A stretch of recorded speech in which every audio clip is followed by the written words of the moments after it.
especially because he is, he's, represents working people. That's pretty much his whole campaign. But there she was, and she spoke about the weight of this political moment. 20 is about the direction our America goes. 2020 is about the direction our America goes. Not just for 4 years, but for generations to come. And yeah, there's a lot at stake in this election. And I know people are scared. But we can't choose a candidate we don't believe in just because we're too scared to do anything else. And Democrats can't win if we're scared and looking backward. 2020 is about the direction our America goes. Not just for 4 years, but for generations to come. And yeah, there's a lot at stake in this election. And I know people are scared. But we can't choose a candidate we don't believe in just for... Raucous applause that happened throughout her 42-minute remarks. The speech focused on her appeal to women, interspersed with a plan to boost working-class Americans by curtailing the power of corporations. Also yesterday, New York City prosecutors moved forward in their legal battle to seize Trump's tax returns. Manhattan District Attorney Cy Vance Jr.'s office sent a subpoena to Trump, his accounting firm actually, seeking the last 8 years of state and federal returns for Trump and his company, the Trump Organization. Trump said about the subpoena as he left the White House on Monday, "I don't know anything about it," because he doesn't know anything about anything. And plausible or implausible deniability is his, I guess they're not reporting about it on Fox News, and Trump's not listening to our show. Isn't that unusual? It's shocking. Anyway, a lawyer for Trump's organization said he is evaluating the situation and will respond as appropriate. His favorite thing, Trump, as we saw yesterday, is to just, sue back. But can you sue the district attorney's office? I don't know. Of course you can. Can you? You just pick a guy. I don't know what grounds. Oh, he'll drum something up. The White House is weighing a potential withdrawal next month from a United Nations agency that allows for global postal service. And election officials are warning that could mean thousands of votes could go uncounted in U.S. elections. If the president decides to remove the United States from the Universal Postal Union, overseas voters could face high shipping rates for mailing their ballots as well as mass confusion. More than 350,000 Americans voted via absentee ballot in 2018 in the midterms, mostly with postal ballots. The White House could withdraw from the treaty as early as next month. Probably they need that kind of time to figure out whether they are, most of those people vote Democrat. They're just doing some serious gerrymandering. And now... A message from the King, a message from the King, a message from the King.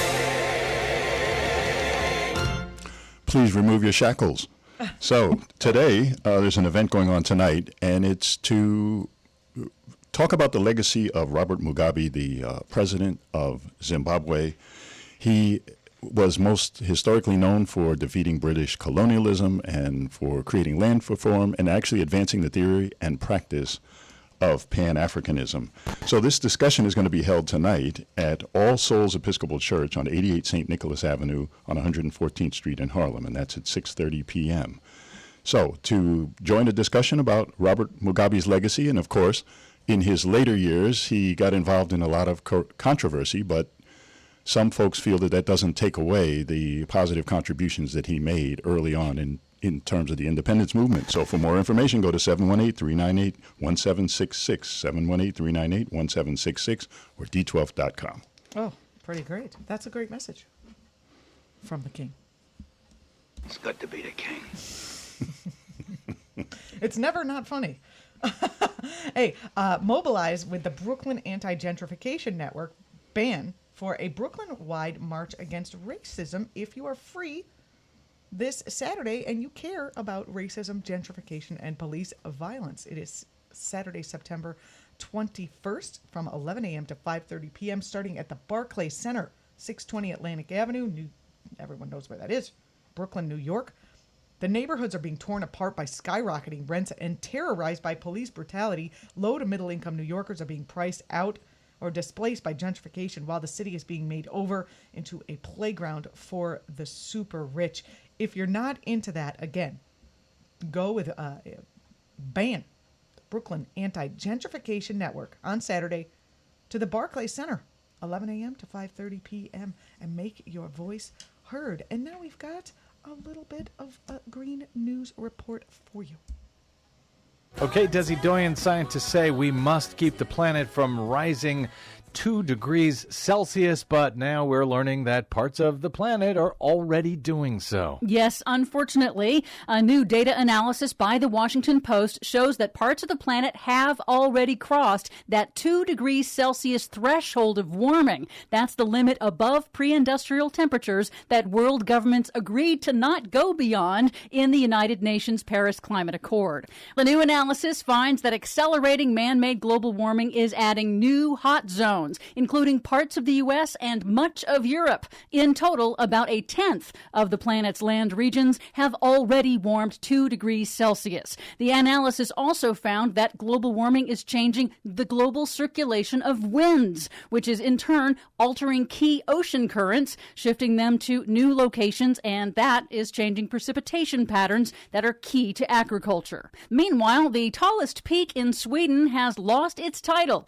thanks to climate change. 2 hotter-than-average summers have eroded the glacier cap on Mount Kebnekaise, located above the Arctic Circle. Which mountain? Kebnekaise. Oh. Scientists say that over the last 50 years, the height of Kebnekaise's tallest peak has dropped by nearly 79 feet. Accelerating glacier melt around the world has serious implications for regions that are reliant on glaciers for drinking water and hydroelectric power.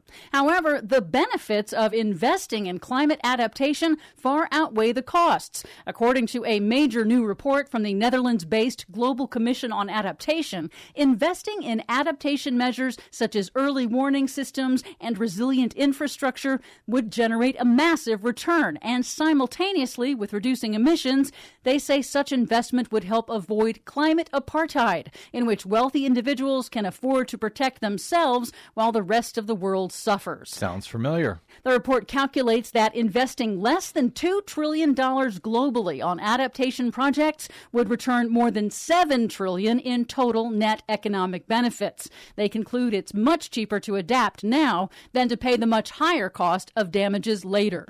Some good news: senior Trump White House advisor and prominent climate science denier Dr. William Happer is leaving the administration after failing to convince them to launch an adversarial review of climate science to undermine the National Climate Assessment. Couldn't Happer to a nicer guy. Dr. Happer, who is not a climate scientist, famously likened attacks on fossil fuels to the demonization of Jews under Hitler. But like CO2 in the atmosphere, Happer's climate denial will remain in the White House long after he is gone. Finally, the global climate strike is set for Friday, September 20th, in conjunction with the United Nations Climate Action Summit in New York. Youth climate strikers are staging marches and demonstrations in more than 150 countries to demand their governments act on global warming. The Swedish teen climate activist who inspired the climate strike, Greta Thunberg, is in the U.S. after crossing the Atlantic on a zero-emissions solar-powered racing boat. She will speak to UN leaders and join a climate strike outside the Trump White House. On CBS This Morning, she explained why. I want to do what is right. I want to make sure that I have done everything in my power to stop this crisis from happening, to prevent it, and that I promise myself that I will do everything I can, and that is what I'm trying to do. And workers around the world say they will walk out of work to join the strike on September 20th, including employees of Amazon, Microsoft, and other tech companies in the United States. This week, the head of the International Trade Union Confederation, Sharon Burrow, announced their members will also join the global climate strikes around the world where laws allow. For unions, we've said for a very long time, there are no jobs on a dead planet. No jobs on a dead planet. Well said. For much more on all of these stories and the ones we couldn't get to today, please check out our website at greennews.bradblog.com. You're listening to Waking Up. I'm Juliana Forlano. That was the Green News Report. It's 64 degrees going up to 78 and sunny in this beautiful New York City day. I wonder, though, if it's still going to feel unseasonably humid. It's possible. My hair tells me that it is. We'll be right back.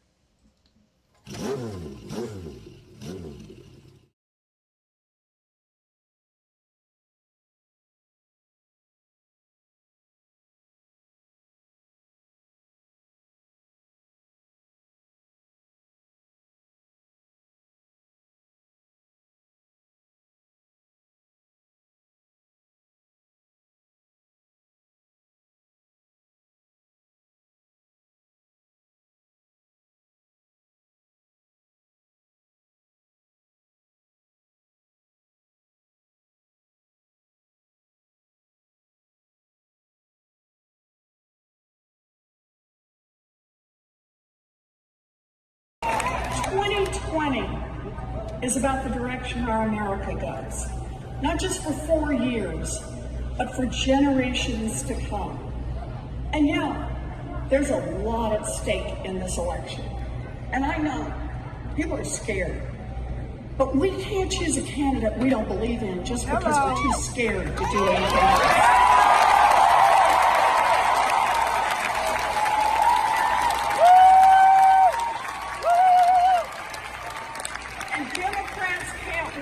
If we're scared and looking backward. We win when we meet the moment. We win when we stand up for what is right. We win when we get out there and fight.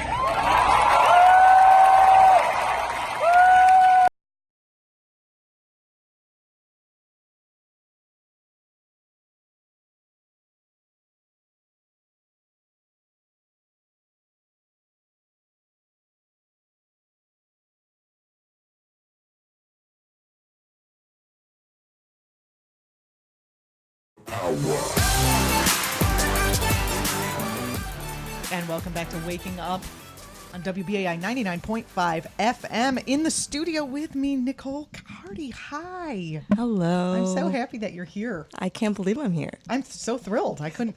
Well, King Downing is also here with us. It's the three of us, plus Michael behind the board and Alana behind the other board. These days, progressive activism is more necessary than ever.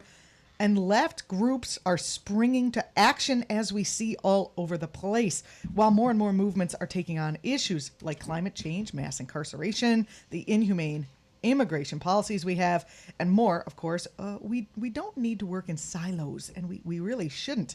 That's why today we're speaking with Nicole, who has been hard at work collaborating with over 40 progressive movement organizations to create what is called a shared story, a vision and values of the change we aim to make in the world. Nicole, thanks for joining us on the program. I appreciate it a lot. Thank you so much for having me. Can you talk a little bit about the Our Story progressive tool and the need for it that we have, especially at this moment in history? Wow. Yes, absolutely I can. So the Our Story project came out of a group of groups who got together after Trump was elected and were like, we have to obviously resist this. We need to push back and fight back. And they coordinated and did a bunch of actions for a whole year. And at a year in, they checked in and were like, actually, this has been great and really necessary. And we need to figure out how to tell a forward story and vision and narrative of what we want rather than just resist Trump. That's good, because in spiritual terms, they say what you resist persists. So all of these resist the signs. I'm like, you're going the wrong way.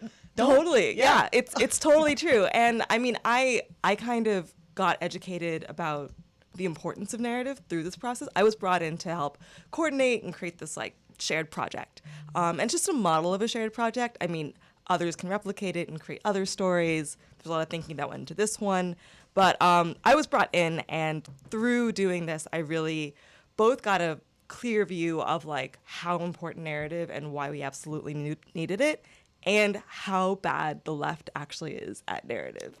It's when we're talking narrative, we're talking people's stories. Yeah, we're talking story. We're talking not just people's stories, but a story of what's going on right now in the world and what can be won by us coming together. And And the world we envision. And the world we envision, and why people should hang out with us, basically, right? So we're like, a lot of our natural response is being like, no, no, no, we don't like this, we don't like that, and that's necessary and good, but we don't usually go to like, and we want this, and like, here's what we think is the problem in the world. And so, do you find that's the same with candidates further on the left, say the Bernie and the Elizabeth, because they do seem to be bit more they have an analysis around what is going on. Absolutely, they have like coherent narratives.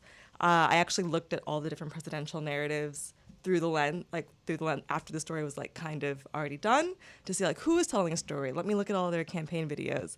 And Bernie had a strong one. Elizabeth's was actually a little bit stronger. I think because she also used data coming out of the race class narrative. Also she's a former preschool or teacher, elementary school teacher. Yeah, she's like a storyteller, right? Tell stories to the kids. Yeah, but Bernie was really coherent, but some of them just like didn't make any sense at all. Like Pete Buttigieg's campaign is like, his whole story is like, I'm a young person, we need change, like young youth. I'm like, that's not actually a compelling argument. There's a lot of young Nazis out there. Yeah, it's like, that's cool. And it's not, it's not his fault, but I began to understand how important it is for campaigns and movements and political figures and everything to like tell a story, and realize that like the most successful movements of our times had really coherent stories, and how we set up our story actually really matters for what is possible. How do you bring in the disparate groups? Say, I know mass incarceration is one of the things that was mentioned in the opening, plus climate change. How do you, when people are really involved in their particular issue,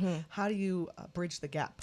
Yeah, so that's really why I took on this project, because I wanted to support these groups to like both tell a story, but also understand how their issues were really related. And part of what the story does is really like point the finger and be like, actually, the reason why we have a mass incarceration system that like dehumanizes people to make profits for others, and then like create a political story that like enables people to not share rights with everyone, and the same reason why our climate is being extracted and used, and we're like trampling on indigenous lands and having environmental racism, those actually have the same root.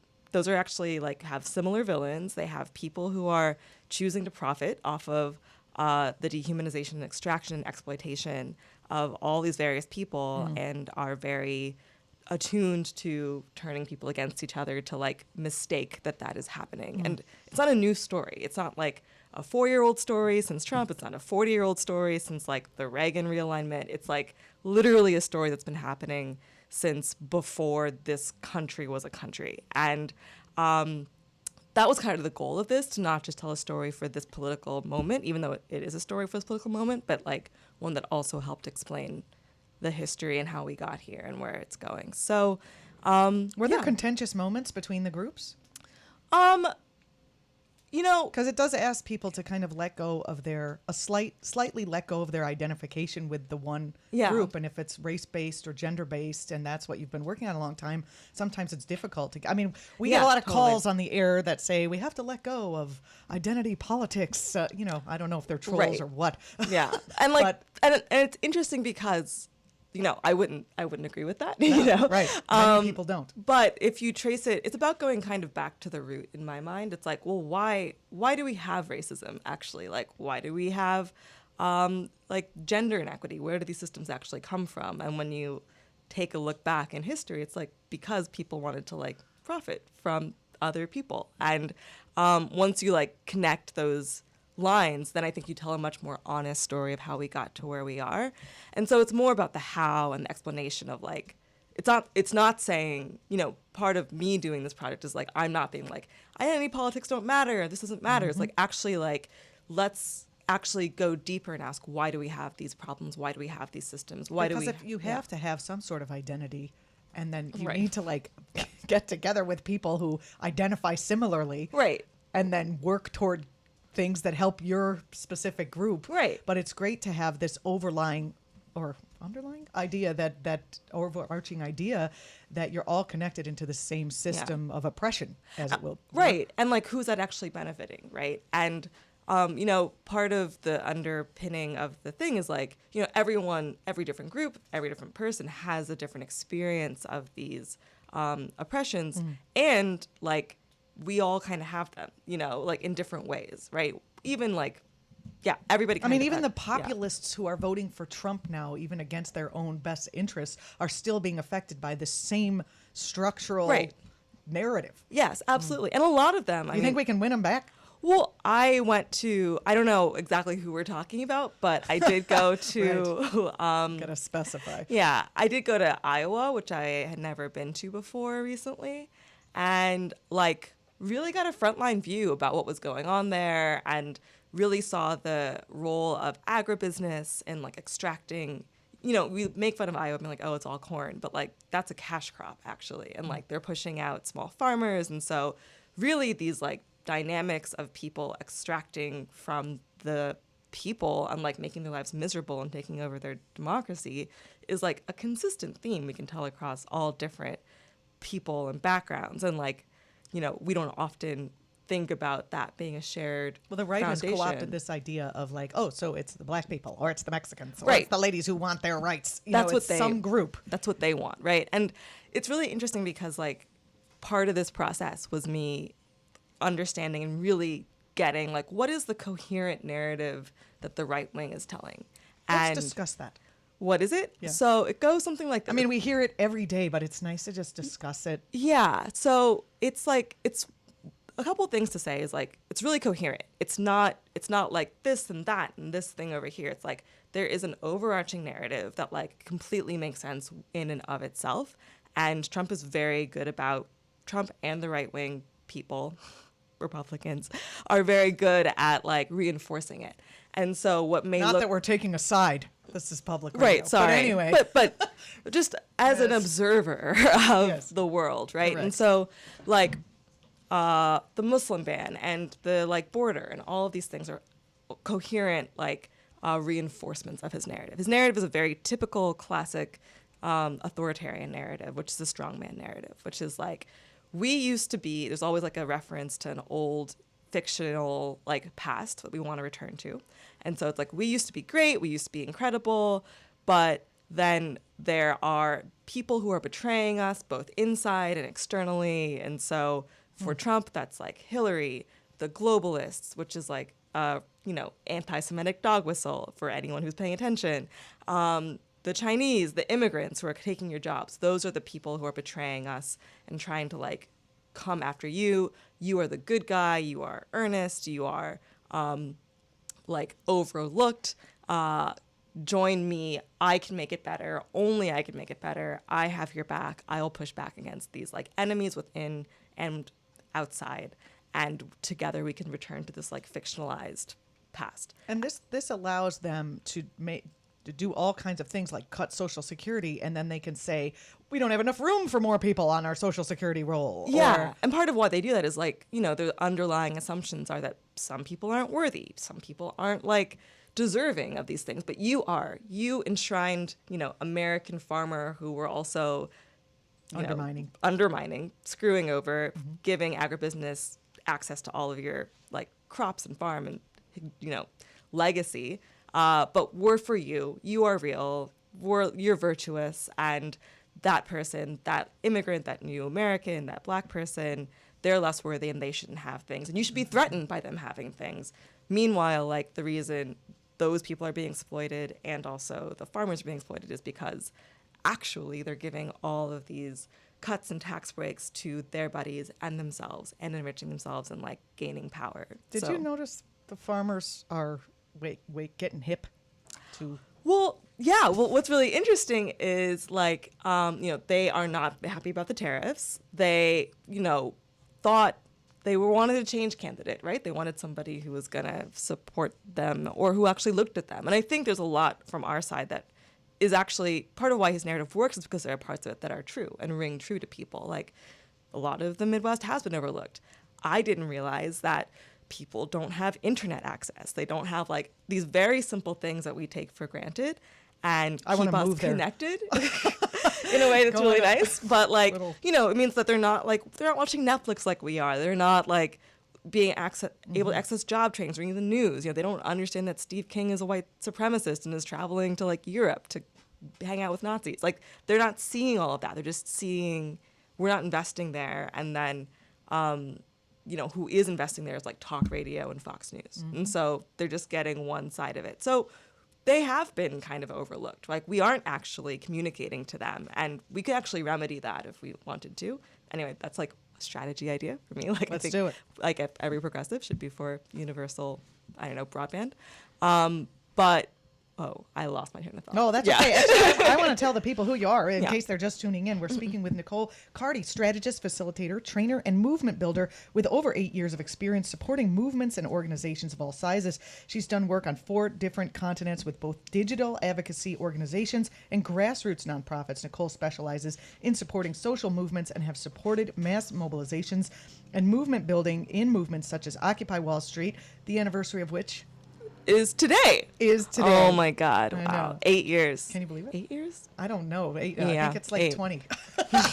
No, it's more than 8. Really? No, it's just Boy, 8, the world 2011. has certainly changed Yeah. quite a bit since then. We did that. Movements did that. That's my Yes. second piece is like, you could have a story, but movements actually need to move it. Yeah, and also Yeah. you have done movement building with the Movement for Black Lives as well. Mm-hmm. And we've crossed paths at places like Netroots Nation and the other places where I think we were you- on a panel together that you Yeah, You we hosted were. a panel. Yeah, That I I was was. on. You were on a panel that I was on, but I think were you the one who I don't know a if I should rough say panel. this Yeah. who helped me sneak into the first Netroots Yes, that I ever went yes, to? I was. I Yeah. take That was 2012. Full Thank pride. you. Great. That's, Yeah. that's what I'm saying. 2012. Yeah, because you can kind of take off. We shouldn't say anything, but if Yeah. you have, I had like a press badge and then another badge and another one from whatever reason, and I just very handed lax it. security. I find that don't tell the right wing, but I just gave you one of the badges and Yeah. they didn't check. That's great. I'm a good guy. They don't put photos on it, so Yeah, I was No totally one on was- it. It was fine. Actually, I think they might do that now. They do something now for. They're a little more tighter on the security. Yeah, I know these some days. people who snuck in this year. Yeah. Yeah. It's fine. But I mean, Netroots Nation has launched a lot of careers. Yeah, it's an interesting great- gathering space. Yeah, Mhm. you can meet a lot of. We brought King was there. Yeah. Yeah, this She last didn't have time. to sneak me in, but I got in. Got him an actual pass. So I noticed that the black narrative has been overtaken by the brown narrative by the right, since we were talking about that. But we're Wait, doing could you clear that up Yeah. for the white Well, people? I didn't. well. The idea that it was really criminalizing Oh. black folks was the way that they were, Yeah. the welfare queens, crime, Right. the drugs. But now they've gone and found some brown people, elsewhere and decided that that's a better way to do this. But since we're doing a story about you putting together people to tell stories, could you tell us a story of this process? Because just like walk us through. So we're here at the meeting, and now we are trying to figure out what we need to do about getting our story together and getting it out. So walk us through it. Walk us through the story. I can walk How through does the it No, the process? process. The process. The process. Yeah. Okay. So the process of how we put it together. We just want free marketing for the show. This is what It was a long process. It was like a 1.5 year long process because coordinating all those groups is not easy. No. And part of the process, part of the product was the process, right? And actually bringing people together and like asking questions what people wanted. So I first spent a long time doing interviews with like probably 50, maybe 40 or 50 orgs, just like talking like, is this useful? Do you think this is a good thing? Like, should we even do this? And then use that to like remodel the outcomes and the goals. And that helped me know better that people wanted not just like a 2-year or like election year narrative, but like a broader zoomed out thing. And then worked on coordinating different groups together to an in-person meeting. So it's like the foundation of this needs to be across movements and across different interest groups. And part of this goal is to also educate people on like what narrative is, because there was a there's a gap because people didn't know the different components of a narrative, right? They didn't understand that you had to actually name that there is something out there that is making things hard for you. We like to skip over that because we say we're like, this is what's hard.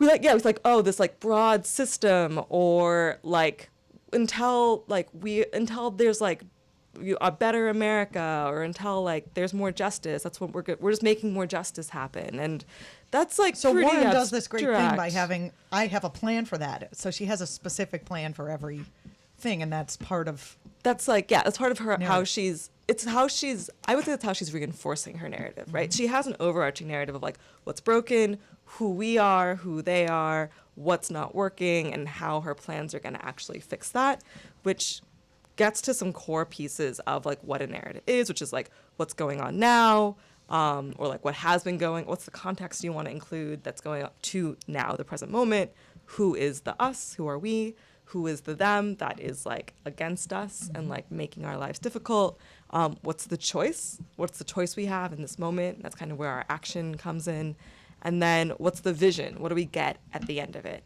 And so for Warren, her plans are like after the choice. It's like the choice is to obviously vote her in, but like that's kind of the how, what will be part of her choice. And so when we were putting it together, we brought together like 30 different groups to sort of brainstorm on these key elements and just kind of like dump out ideas. Like, what's going on? What do you think? Like, what do you think is happening now? What do you think is happening? Like, who's the us? Who's the them? There's a lot of alignment there, actually. And then we also got in more input from other people who weren't at the actual meeting. But it was nice to have like a real foundation of people across movements. I'd like to ask you about some of the discord, because it's nice that we have some overlap. But, you know, I've been running into folks who are having trouble, black folks who are progressives, who are having trouble with the white progressives. And there's that MLK Typical, quote. yeah. Can we talk about that little area? By the way, you're listening to WBAI 99.5 FM New York, and I specifically brought you on because the holidays for certain groups are coming up, and Thanksgiving is around the table, so is around the corner. So we're going to be mixing with outsiders, generally speaking, as it family members, etc. And so to have, and we haven't gotten to the part where we have gotten all these groups to get together, and what is the narrative we're going to put forward. We're going to be talking about that. I mean, there was much more after that. I'm sure. For the record, yeah. Yes, absolutely. Well, it's good because I gave you 2 segments because I'm very excited that you could be here. How can we? Did you run into that? That butting heads point where black progressives and white progressives don't trust each other, or whatever. Maybe it's more one. Yeah, I mean, let's see. Was the narrative enough to overcome? Well, I mean, that's the thing, right? Is like the reason I took this was like, I can do a narrative. You want me to like figure? I think we can do this. You know, there's a lot of other pieces that I think we need to build more trust around and get clearer about. Actually, it's less about these groups in this table. The groups we worked with, they were pretty open to each other. They had like actual trust with one another, and so that didn't come up as much, honestly. They had like worked together and been in solidarity with one another, and I think had a history of that. So that wasn't a main problem. I do think that part of what helped that was to really explain how this story, like part of the foundation of this is like, I'm not asking people, and we shouldn't ask people to drop what they're doing, being like, hey, that's cool. You are like doing work for criminal justice, but like just put it aside for a second and like do this instead. The story that we created is one that allows people to tie the work that they're already doing into a collective narrative that like points to a picture of a vision that is better and like also opens up space for collaboration. Because part of what I wanted, what I hoped for, I mean, it's still very early. I don't know if this will actually happen, but I wanted to open up more room for people to not just like to see how their issues were related and then to collaborate off of that in a deeper way. I love what you're doing because it's the idea of finding this common ground. Here at WBAI, we reach audiences of all stripes and colors and socioeconomic classes. And so we are always looking for that sort of common ground. What does everyone who listens to WBAI care about? Well, hopefully justice, and hopefully justice for all groups. Yeah. Right? So we're looking to talk in that stripe, and that means different things to different people. So when I read about what you were doing, I was like, you got to get in here because we have to talk about this. Because when you're working with different groups who've been oppressed in different ways, yeah, you're going to have Yeah, and part of how we get around that also is like what happens in the left is that we like to like bring in our jargon, being like systemic racism, like all of these words that we like and we know what they stand for and are absolutely real things that are happening. But because this project was also trying to communicate with like the layman, it made me question me like actually People who don't have Twitter. Right, and people who didn't, who didn't like go to Get a women's read studies Judith degree. Butler or whatever, and so like part of what it was like, let's actually, this is great, this is real. I'm like with you that this is a real problem, but like how can we express this in a way that's like just in plainer speak? And once we did that, then it's so much easier to be like, oh, here's this thing that is happening that's like happening to you and happening to you and happening to you, and that was also part of it. Was be like, actually, what is going on? Like, Great. what is happening? We're going to take our musical break at this moment. WBAI 99.5 FM is what you're listening to. We're speaking with Nicole Carty. And when we get back, we're going to talk about those places where we can talk to each other, the overlap, and what's the narrative that you've been able to bring forward from your work with all these different groups. Stay tuned.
You're listening to WBAI 99.5 FM. This is Waking Up with Juliana and King and Nicole today.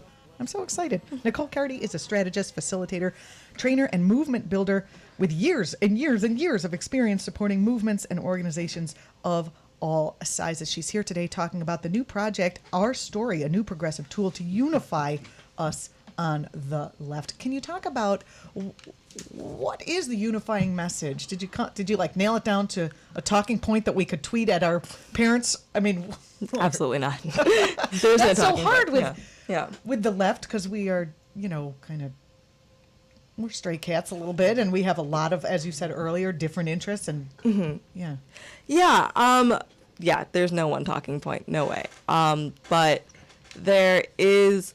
I mean, it comes back to like a shared understanding of really naming a them that is like people who are choosing to profit at the expense of others.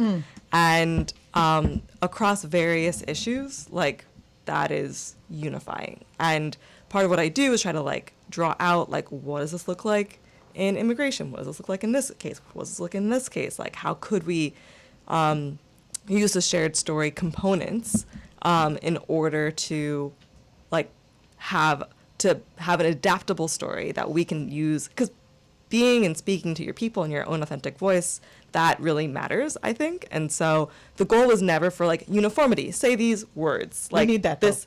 Well, We there's need 5 words we can all agree on. I don't think there's gonna Trump be is a 5 fascist. words. And that- there's gonna be 5 words. Oh, I didn't say.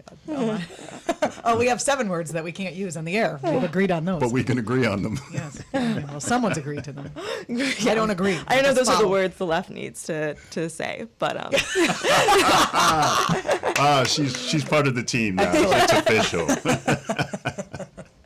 but yeah, I mean, Let's take a specific issue and kind of dive down into it. Do you mind doing that? sure. And I will say a couple of things, which is like, this is, well, I'll say 2 things.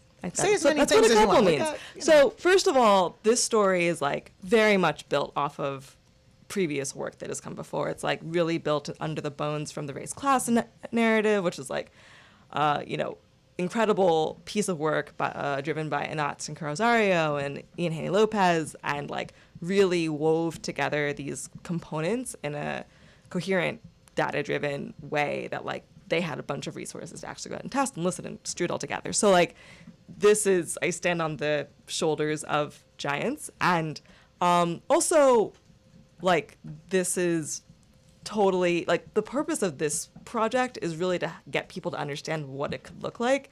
These words have not been, like, Sanctioned by the group. well, they haven't been, like, tested for, like, the words I'm about to say, if we go to an example, are not going to be words that are, like, have been, like, tested and, like, for the specific word that, like, this is going to work, certainly, I think part of what I wanted to bring is, like, yeah, words matter, absolutely, and, like, what you're talking about maybe off air is that movements really, in my mind, I'm a movement person, I'm coming out of Movementarian. Occupy, we Yeah. talked about this, but, like, movements actually have the ability to hijack a news cycle and tell a new narrative in a way That's that, the whole point. yeah, in a way that like other things, you can run Facebook ads and they can be effective, but like they're not going to be as effective as movements. A And person so- in the street telling. yeah, and story. like, people determined showing up and like backing up a narrative and connecting their own personal story to the narrative. And a lot of groups I work with now, outside of this coalition, like do that and shift the narrative because of it. And so,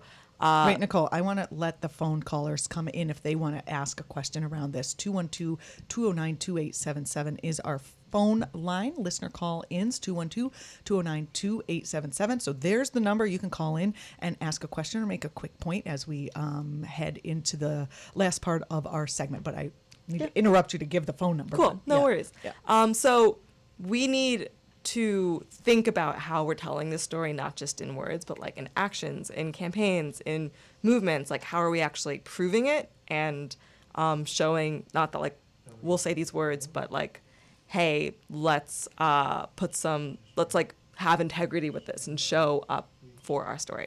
So anyway, I'll say those things. No, that's great. Yeah. Those are excellent things to say. We do have a caller on the line. Let's see what the caller has in terms of questions. Caller, your name and where are you calling from? Hi, good morning. It's Thomasina from Bergen County. Hi, Thomasina. Your thought or question for Nicole? Well, my thought is, and I'm sorry to be cynical or negative, but my thought is that Karl Marx has already done the analysis. And I don't understand. I really, honestly, listening to this interview has gotten me very frustrated because the word capitalism has not come up, I don't think, even one time. So if we want I to said talk fascism. Does that help? Well, yes, it does, but that comes, after capitalism is in place. So I honestly don't think the Occupy movement has done anything. So I'd like to ask her a question. What do you think the Occupy movement accomplished? Oh, Well, great why question. didn't you ask me? No. Thanks, Thomasina. Appreciate it. We're going to answer your question. Yeah, so 2 things on that is Occupy changed the whole game. By the So- way, Thomasina is a regular caller. She always has the greatest Hey, things Thomas, to say. great, Yeah. great. Welcome back. Occupy shifted the whole terrain on what is popular to be talked about. Like, we were not talking about. We're certainly not talking about capitalism. Before We certainly were Occupy. talking about, that's why we're talking about capitalism right now. Is because of Occupy. That's why Bernie Sanders is running. That's why, all of this space. AOC, all that's why of- we have a shorthand of the 1%. That's why we are really talking, and the whole country, maybe world, is talking about income and wealth inequity. That's what Occupy did, and that's what movements do. They changed the what. That's why we're talking about the Green New Deal now and the environment after years of not seriously talking about it. We're talking about those because of Sunrise right now. And I know Thomasina, she works in school, she works with children, she sees the effects of capitalism on the children and on the teachers and the public school system. So I think, sometimes it's frustrating that it takes so long that we have to change the narrative before we can actually change the policy. Well, can't these kids get pencils in their schools now? Totally. And the thing what's challenging is like the sad truth is that capitalism, the words capitalism, the system capitalism, that's not, like, I totally agree, Marx is on the analysis, but that word is not really understood in the same way by people, especially not like a lot of regular people. Someone told me yesterday that Jesus was a capitalist. Yeah, people actually okay, I'm going to have to Google that, I guess. And so it's like, how do we talk about what is going on here in a way that is like core and to the point and about action, as opposed to like a theory that like only some people get the full grasps over. And like, yeah, of course there's work and use in explaining that theory, but we too often use these shorthand theories, which are, again, I totally agree with, that is the problem, but we say that as opposed to doing the work of explaining what actually is happening, which is what people actually need. We have other callers on the line. Let's go to them. Caller, you are on the air. Your name and where you're calling from. Yes, good morning. This is John from Jersey City. Hi, John. Long time no talk. What's up? Yeah. I know. I've been taking a break. I'm glad you're back. Go ahead. Your question or comment for Nicole. I just wanted to address the thing about Occupy Wall Street. I think it gets maligned a lot, and as a person that was there frequently and fed the movement and met a lot of great people down there and contributed to the support of, I see many things that happened that came out of Occupy Wall Street, and many times while I was there. I got to WBAI via Occupy Wall Street because there was an Occupy show. I'm sorry? I got to WBAI via Occupy Wall Street because there was an Occupy show, and those women brought me on from Occupy, and now here we are. Yeah, so it continues. It continues to grow, and what bothered me was that, if anything, there was lack of participation in a city with so many people and that little square. I mean, how about the whole park? We could have taken. We could have really busted out, but it needed participation. It does. It did seem like every time people would bust out of those cop gates, the cops would be pretty. Oh my God! Pretty seriously, like hornets with their. That was something. It was a great movement. Yeah, it was a great movement. I totally agree. I was there as well, and I totally agree with you, John. And a lot has come out of it, just like organizing infrastructure-wise as well. Like all of that work continues, and the legacy and the connections that happened at Occupy, hence us even being in the studio, live on and continue to like support the movement in many ways. Everyone wants, like, when I'm done with my women's march, I want reproductive rights codified in every state forever. I want that to happen on Sunday afternoon when I am done at 42nd Street. But, you take an action and you let go of the result, and you hope that action taken in love is going to catch fire in whatever way it does. You don't have really control over the result of the actions that we take. Let's take another call. I know we're kind of at the end of our segment, and I feel like I need those things we should say to people at Thanksgiving. It's very important. And I know that's not necessarily what you're working on, but hey, it could help. I'll riff off of it, yeah. Yeah, let's take the next caller, and then we'll do that. Caller, your name and where you're calling from. Hi, this is Penelope. I'm in Manhattan. Hi. What I feel that's missing a large population of seniors. For instance, I go to a senior center, and I think that I mentioned something antitrust and anti-Trump. The whole table was quiet. And then yesterday... Oh, I love people like you. Good for you. I'm supporting you in the background. Actually, there's a woman there that's really... she has a pendant with Trump, like it's a billboard on a building hanging from her neck. Oh, now, yesterday, a woman said that she went to current events at the senior center, and she was an anomaly. So I think that the elderly are thinking of their pensions. They're thinking of where it would affect their wallet, so that there's one issue that they'll go, oh, no, I still need to have Trump here because my pension may be taxed, my savings may be taxed. And Don't these they're people have Social intelligent Security? people, so everything Hello. else is blindsided. Yeah. So I'm just wondering if people could really reach out to this very large population and say, well, there are so many other issues that just can't not be addressed. That would say that, I'm just, like the book Sure. Fear is Trump in the White House, Bob Woodward.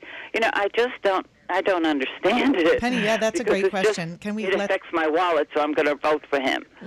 Yeah, well, they don't understand how it affects their wallet. It seems like they're missing something. That's part of it, right? Yeah. I Can think you talk about your experience with seniors, and are they organizing, and are they being brought into this movement, and can we do that? Well, I think there are a lot of retired people in the quote unquote resistance Sure. right now, and But they're probably not joined seniors. different groups. It's Yeah, not like probably, they're like- coming for seniors. Right. Yeah, there's no I No don't know of AARP anyone- of progressives. I don't think so. And there should be, honestly. I know there's the Raging Grannies. I love them.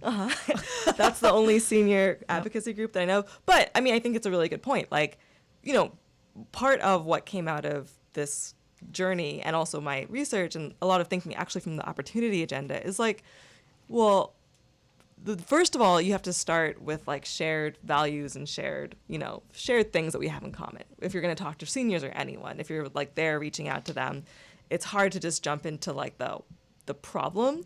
Oh boy, we got to call the sec. Michael, could you get Jack on the telephone while we got it? Yeah. Okay, keep great. going. Yeah. You want to start with like what we share, right? Like we share these things, we share these beliefs, we share this in common. And part of what the Trump stuff is that, to actually undermine that narrative, to actually undermine what he's saying, you have to, and you can easily do this, prove how he's hurting seniors, prove how he is hurting, how he says these things, he wants you to believe this, he wants you to point the finger at like, immigrants and people coming here I like to who be are like, new. when people say that they love Trump, if it's just for their wallet, if they're not like, I hate brown people. But it isn't even for their wallet, unless That's they're what like, saying. oh, Exactly. I say, 1%, right? And then I say, but I'm concerned about, and then I Right. offer that. Also, Penny, I'd like to suggest that you, in your senior center, turn on WBAI surreptitiously. Bring a radio so people can listen and maybe be exposed. Because everywhere you go, the gas station's got Fox News on. Everywhere you go, these right wing talking points they're seeped into the bread. And they have like infrastructure, they're moving it. They actually like have a coherent platforms, Twitter, Fox News, Trump himself, right? They are telling a story, one story, and backing it up and back it up and back it up and trying to disprove whatever we're doing. And when we're just reacting, instead of saying, here's what they're trying to do, here's what we want, here's how they're actually screwing you over. Oh boy, we're all out of time. So here's the question. There is, Nicole's doing a training online that you can, if you're interested, you can get a webinar tonight for free. One is tonight and one is September 27th at 5 p.m. where she's going to be training on our story. And you can, where can folks go to register? To register. I can send you a link. Send me a then link you and can I will put put it up on somewhere. the WBAI Yeah. Twitter account. I'm sorry, it's kind of like a long thing with a link. Yeah. So, but you can Google, I'm assuming you. Yeah, I think, yeah. Nicole Hopefully Carty. you'll find it. You can Yeah. Google me. Excellent. And we'll keep announcing where people can go to find this. But there is one tonight at 5 p.m. and we'll put it on WBAI's Twitter account. Nicole Carty, thank you for joining us Thank today. you for I really having me. appreciate This it. was fun. It's been wonderful. And I want the list of what we can tell people at the Thanksgiving table. I'm always like, I need to be I'll armed. tell you the broad idea and shape of what we should be talking about, and then you'll have to take it from I there. had a long story. Speak with once your about- authentic voice. People were like deep transcendental meditationers, and they still were like, "No, black people are bad." I'm like, Oh, what am I wow. doing here? I went Yeah. nuts. I almost flipped the table. Yeah. It was crazy. I You didn't gotta start with their own values. Like, what do you? I'm like, what about believe the these oneness things. of all people? Anyway, we got Yeah. to talk to Jack. Jack Devine is here on from Revolutions Per Minute, our 5 p.m. show. Jack is going to be interviewing the School Colors producers, the folks we had on not too long ago. Jack, talk about what your conversation is going to be talking about today. Well, thank you. First of all, thank you very much for having me on this morning. It's always a we're going to try and hit a wide range of topics with them. We've discussed a lot the kind of surge in teacher strikes that have happened over. Well, I mean, you can really date it back to Chicago in 2012.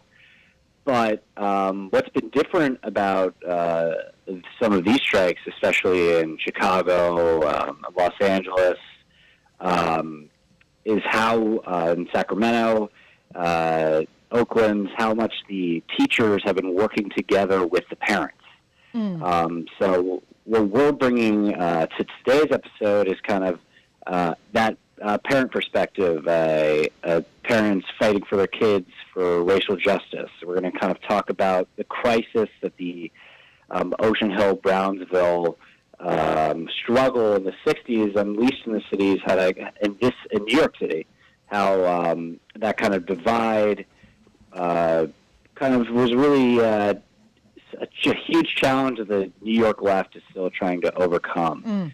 So we're going to kind of talk about both that history and then, explore how their podcast is looking at it from an interesting angle. They're doing something that on a very narrow scale that we're doing every week. That is fantastic. It's 5 p.m., Revolutions Per Minute. We're speaking with Jack Devine. The show is here on WBAI or on WBAI.org if you can't listen right at 5. Same with our show, Waking Up. We are on WBAI.org. We are also on YouTube's, on my channel, on WBAI's channel, on ActTV's Twitch channel. We are all over the place. Thank you so much for listening. Thanks to ActTV for providing the free service of live streaming, basically, all the support for the live stream. Thank you, Nicole, for being on the program with us today. Thank you so much for having me. I me. really wanted to get into your particular story.